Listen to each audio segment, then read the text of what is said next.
Yeniga la Pentua Chedela, Semke Yang Jet. Oh, And then Dinyam the Jig Nada Kahiji Drang Jet. less. And then Tendres Jen and Details Jetapa, Legally Zenda Witch. So I want us, you know, to you know, think about that present situation, to, you know, expand our concern outwards to others. And then we're going to recite one mantra together. And I'm going to tell you a little story about this first. So there's, you know, one Buddha who we call Tara. It's a female Buddha. And this is a shared, you know, both Buddhists and Hindus both consider and, you know, pay respect and make prayers or, you know, recite mantras for Tara. In Buddhism, we call her Tara. She's biting me. I need to pray to Tara so this cat will stop biting me.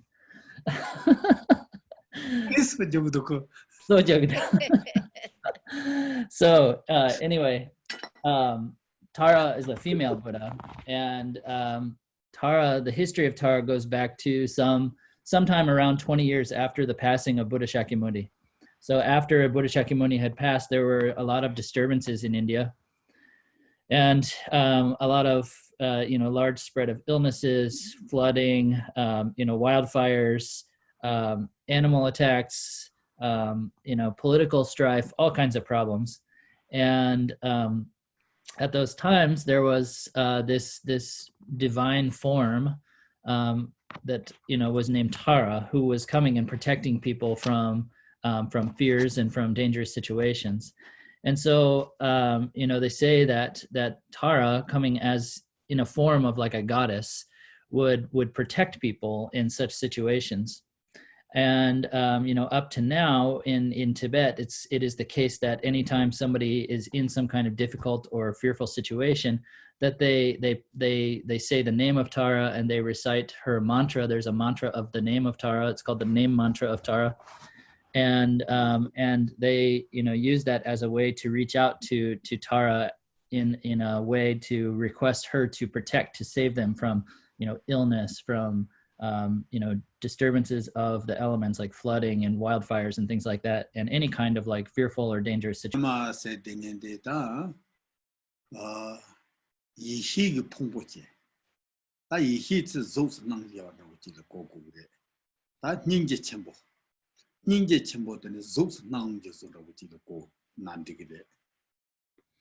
And when we talk about Tara, you know, what we consider Tara to be is just an embodiment of compassionate wisdom, of wisdom and compassion.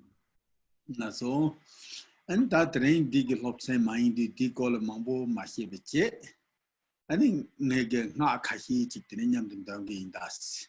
So anyway, this isn't the topic that we're here to talk about today, but I just want to just leave it at that. But I want us to recite this mantra a few times together.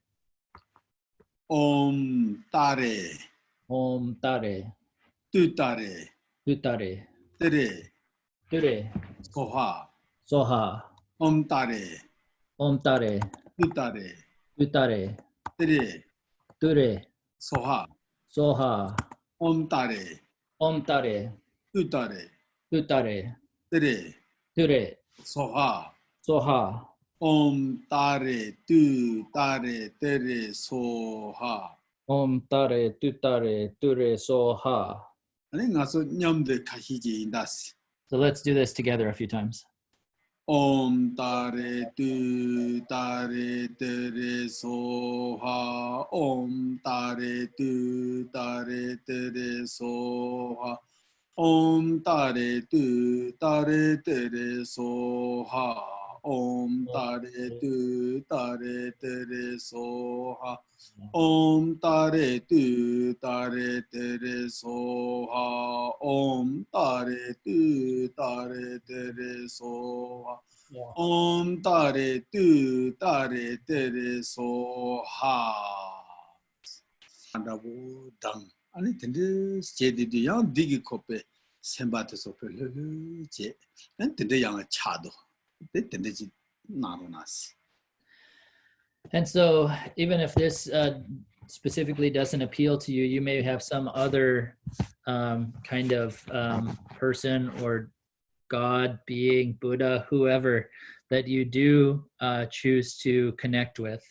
And if you do, then sometimes it's important to kind of try to reach out to them. And the reason for that is that sometimes when we're in the midst of a big difficulty and we're having some, we're in the midst of some serious situation, then often it is the case that our minds don't really have the focus or the power to engage in meditation. And in those moments, it's sometimes helpful if we have this kind of, someone to reach out to in that way, someone to connect to in that way. That when we, for example, when we supplicate to Tara by reciting her mantra, by kind of calling out to her in that way, then it can alleviate some of that tension and, stress and anxiety in our mind and bring our mind to a state of relaxation, where we then could, have that potential, to practice further.